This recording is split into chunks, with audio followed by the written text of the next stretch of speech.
This past week was the week I get together with some of my close friends to hold each other accountable, check on each other's lives, and have lunch together, and probably talk some sports and pop culture while we're at it. One of my friends had just come the day before from a funeral from one of their really close relatives, someone that had been super important to their life. And when I apologized for their loss and the things you say when that happens, he looks at me and goes, "No, it's cool. We don't show emotions in my family. We don't deal with this stuff out in the open."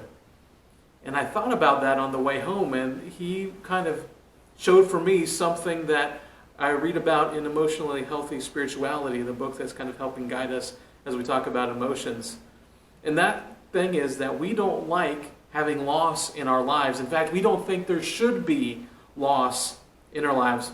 We shouldn't have to deal with hurt. Hurt should be something that is not common to us. I mean, think about it.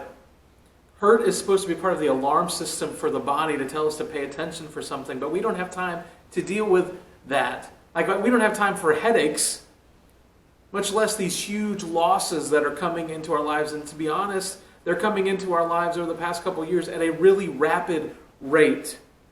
But we don't stop to deal with them. We just pop Advil and we keep on going as if nothing is happening. And we end up walking around with these ungrieved losses, these places where we're broken, where we're wounded, where we're hurting, where we're bleeding, and we don't acknowledge them.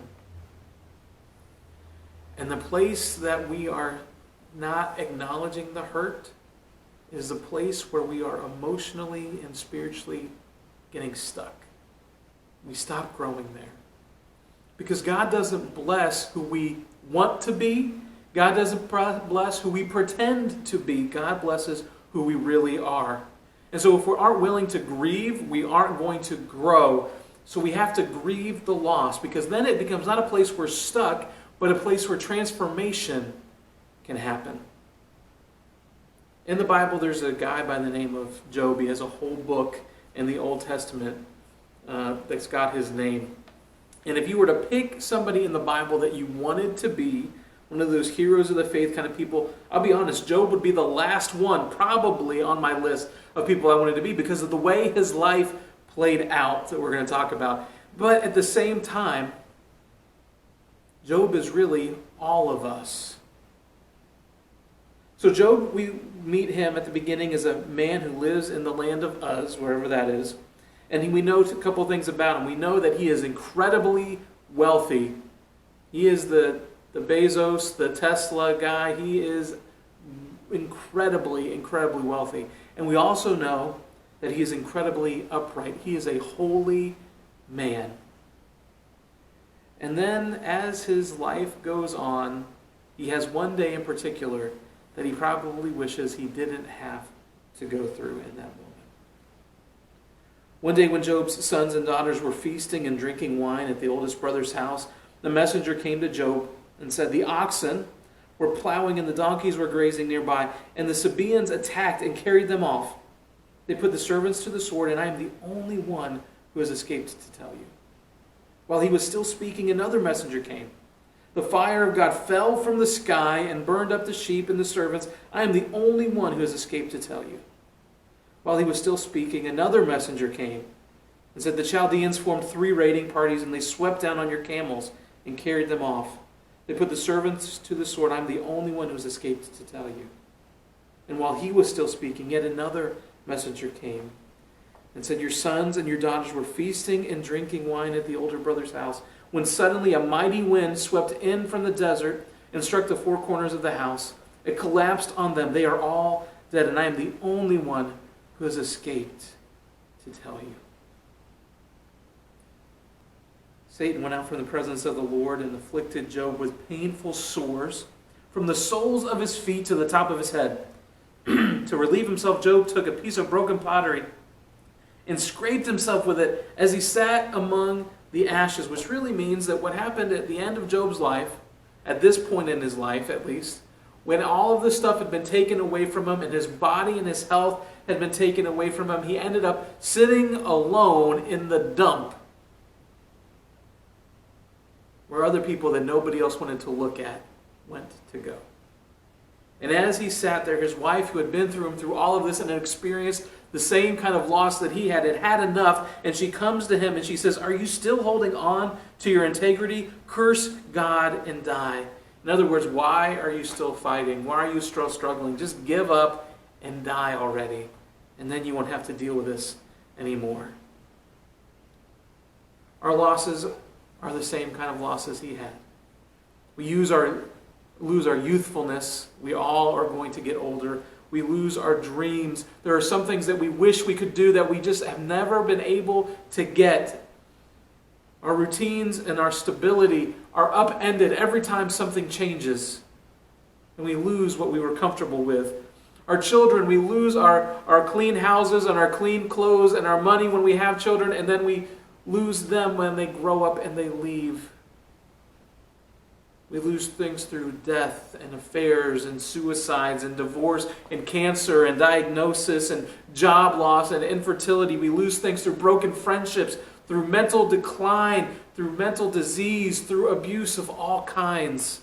And my suspicion is that out of that list, there is 1 to maybe 10 things that you can relate to. Someplace in your life where that has happened to you and there has been a loss. And where that loss has been, there has been pain. So how do you react to the loss? How would you react if you were Job to the level of loss that he had? Well, you'd probably be shaped by your family of origin like my buddy was at the beginning and react that way. You'd probably also be shaped by the culture that you grew up in. The main response to our culture when it comes to loss is distraction. I hear it a lot. I can't deal with this right now. I don't think I can face this. I'm just going to put it aside. And so we push it down or we put it away and we hope we don't have to deal with it anymore if we're not looking at it.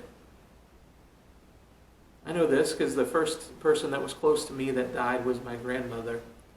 I was in college. I was getting ready to go to the funeral the next day, and I needed a distraction.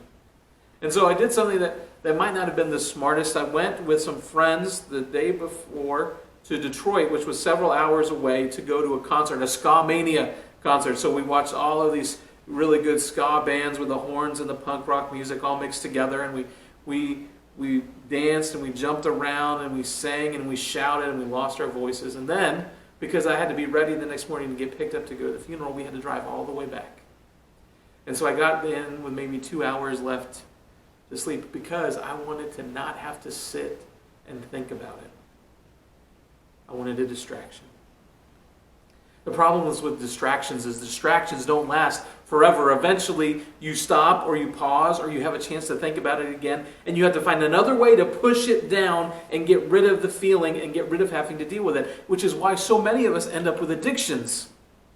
Because we have to keep doing it, and we have to keep doing more of the thing we did before to distract us from the thing that we're trying to forget. If you don't believe me, forget all the other things that could be a distraction. Let's just deal with misusing drugs and alcohol. At any given point in the United States, statistics tell us that Americans 12 and up misuse drugs and alcohol at a rate of 3 out of 5. 60% of Americans 12 and older are misusing drugs and alcohol. We need to be distracted.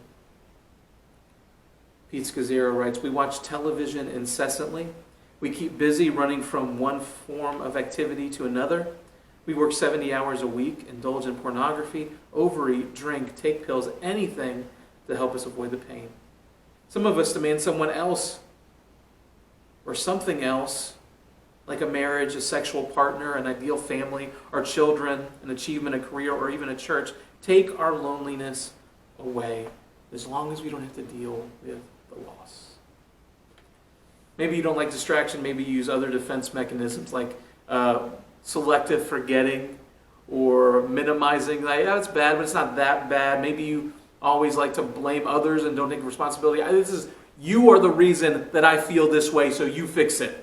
Or maybe it's the opposite. You take on everything. So this broke my heart one time. I was talking with a young girl, and she was talking about how her mom was trying to kill herself, and she was drinking and taking drugs, and she yelled at her all the time, and she never did anything for her. And she said, "This is my fault. I am the bad person that's making my mom live this way."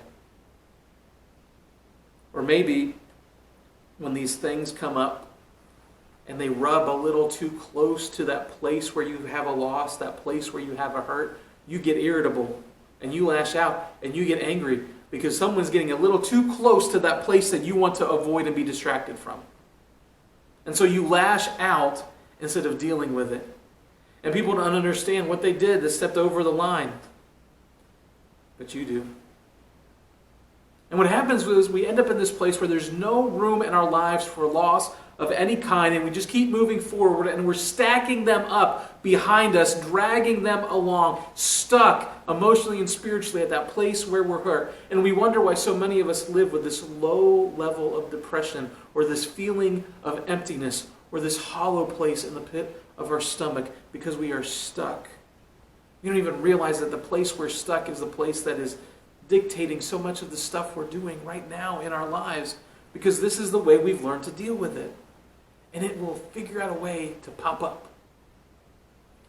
I was listening to a podcast that I like to get into each week or each month, and the guest this time was Mike Todd. He's an entrepreneur and a pastor from Tulsa, Oklahoma. And he was talking about how he's got this incredible drive people notice in him. Like he's always working, always striving. He was, in the band and played sports and class president and building these businesses and doing all this stuff and pastoring this church and just drive, always striving to be the best. And he says in some ways it's really good, but in some ways it's been really bad because it's the drive that makes him want to be at work instead of being with his family, helping to raise his kids, and the one that is willing to run over people to get what he wants, and this drive that never lets him rest or take care of himself. And he says, where does this come from? And so this summer he's been taking some time trying to figure that out, and what he came to was this realization that when he was a kid, he was playing drums. And he wanted to play drums in the big church, not just in the kids' service or the youth service. He wanted to play in the big church with the other ones. And so he would go to practices, and he would rehearse, and he would practice, and he would play, and he would get better, and he would take lessons, and they never let him play. And so inside of him, this thing started to break because he lost the dream of being able to play during the services. And he said, you know what? From that point on, I am going to get so good, so great at everything I do that no one will ever be able to deny me the seat that I want to have.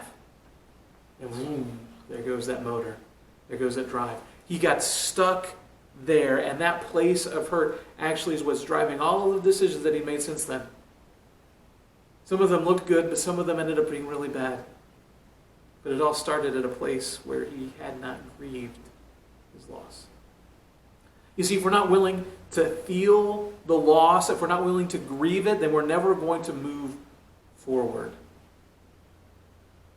And so we might respond in all kinds of different ways, but the way that Job responded may give us some insight into what we can do.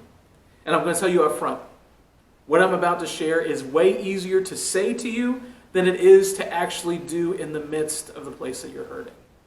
But don't let that be an excuse. Use it to see if this might help you like it can help me in those places where we are broken and hurting, to move us to somewhere new, because I don't want us to be people who are stuck. I want us to be people who are transformed.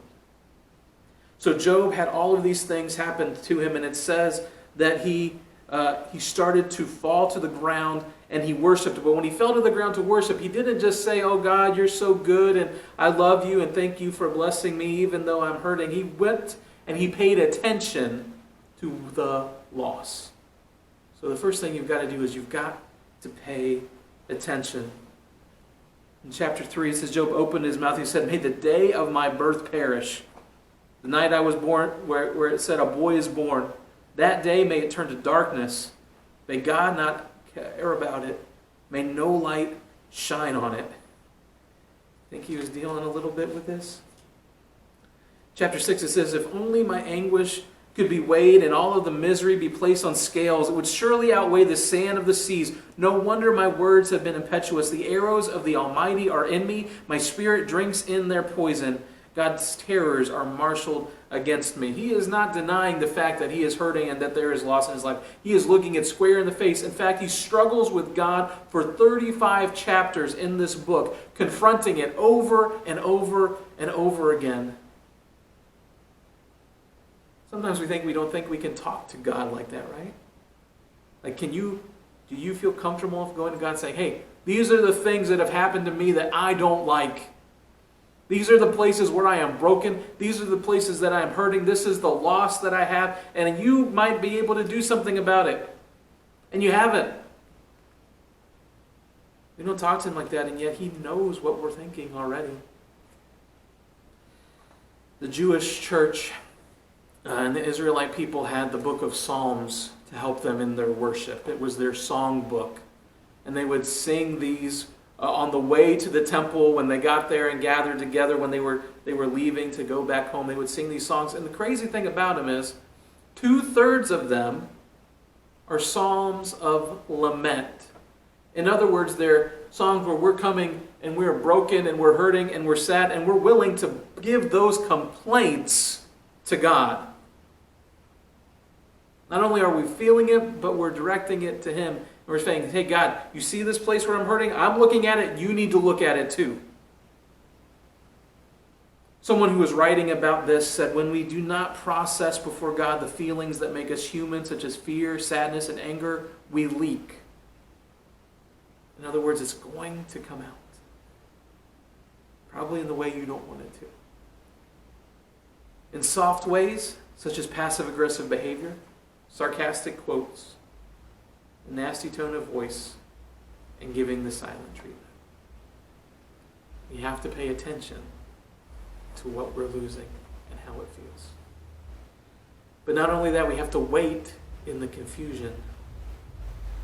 One of the things that bothers us about Job's story is that this kind of loss is not supposed to be normal, especially what looks like undeserved suffering. Like, we have two things in our minds that we typically think will keep us from suffering. I have to have the means to get and keep the things that I need and that I want. So I have to have power, I have to have money, I have to have security, I have to have a performance or achievement. If I can get those things, I can keep the stuff and I can limit the amount of loss that I have. The other way we look at it is if I can live the right way. If I can be a good person, I can be kind, I help the old lady across the street, I put my money in the offering, I show up to church, I live a holy life, then I will have earned the right to not have this kind of suffering.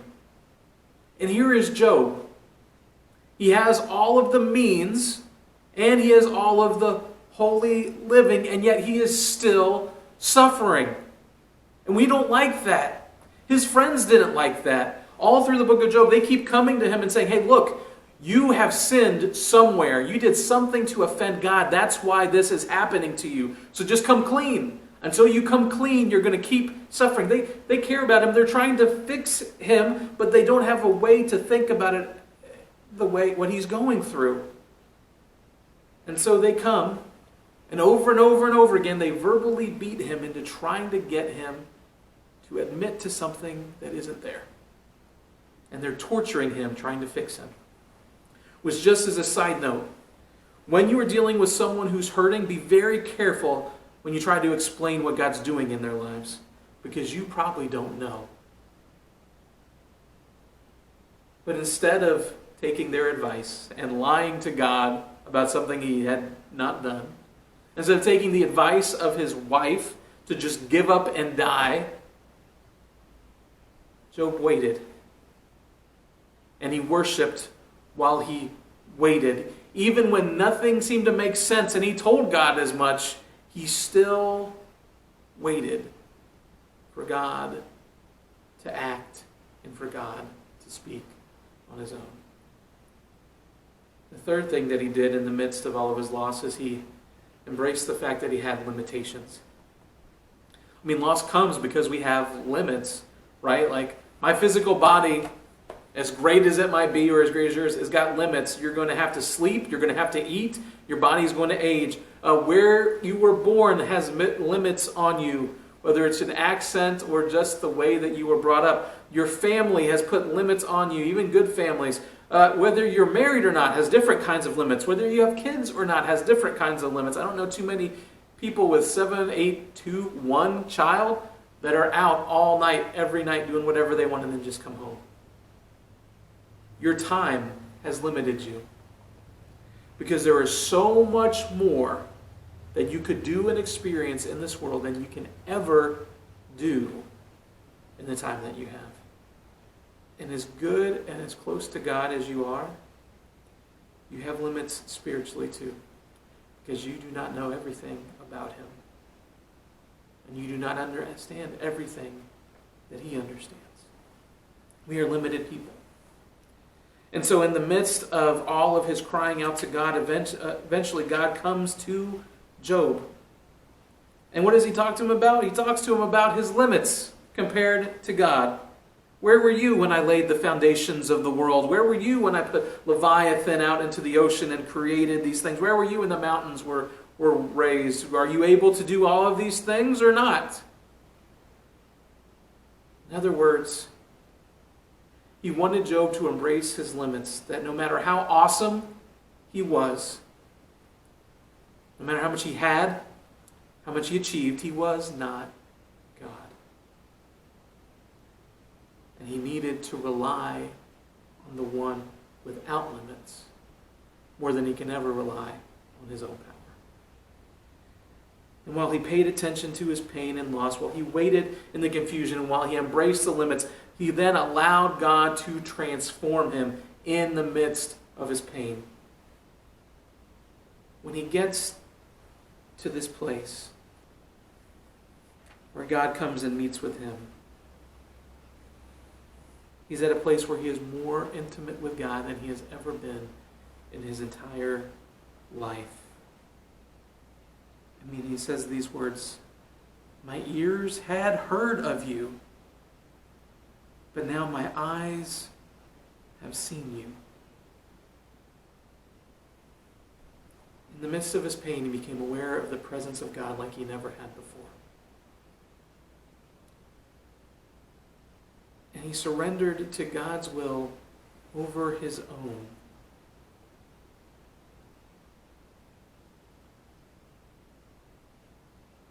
Surely I spoke of things I did not understand, things too wonderful for me to know. So therefore I despise myself and I repent in dust and ashes.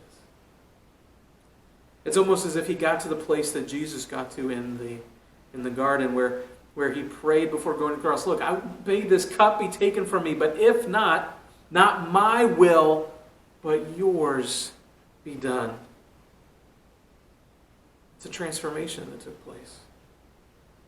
And because of that, he realized how fragile he was, how fragile we all are, how we all have to rely on God's mercy. And so those friends that had tormented him in their well-meaning, trying to fix him, well, instead of cursing them or saying how right he was before them, he blessed them before going on his way. If we grieve, our loss becomes the place where God can transform us. You see, when we lose something, it does create a hole in us, and there is something there that we won't get back. But if we pay attention to it, if we wait, if we embrace our limits, and if we allow God to transform us in His time, He will come, and out of that place, something new will be born, and we will be blessed. After Job had prayed for his friends, the Lord made him prosperous again and gave him twice as much as he'd had before. All his brothers and sisters and everyone who known him came and ate with him in his house, and they comforted and consoled him. And they brought him a piece of silver and a gold ring. And then the Lord blessed the later part of Job's life more than the first. He had 14,000 sheep, 6,000 camels, 1,000 yoke of oxen, 1,000 donkeys. He had 7 sons and 3 daughters. Nowhere in all the land where they found women as beautiful as Job's daughters, and their father granted them an inheritance with their brothers. And after this, Job lived 140 years, and he saw his children and their children to the fourth generation. And so he died old and full of years. If we're willing to trust God with the losses, we can experience transformation in those places. And on the other side, we will be closer to God than we ever were before. And I get this is harder to do than to say, but it is the truth of the Christian life that we believe that the way to life is through death. The way to growth is through loss. And we have a God who knows what it feels like to lose when he gave his Son for us. And so I pray today that if you would be willing to just start to do these things and place these losses before God and worship in the midst of feeling it and in the midst of waiting on him to make sense of it, in the midst of realizing how limited you are, you will be changed. You will be healed. And the next part of your life may be more blessed than the part that came before. I want to close today with a prayer that Pete writes in the book. May these words be yours today as we close. Lord Jesus, when I think about my losses, it can feel that I have no skin to protect me. I feel raw, scraped to the bone. I don't know why you have allowed such pain. Looking at Job helps, but I must admit that I struggle to see something new being birthed out of the old. Lord, grant me the courage to feel, to pay attention, to wait on you. So I invite you, Father, Son, and Holy Spirit, to make your home in me, to freely roam and fill every crevice of my life. In Jesus' name,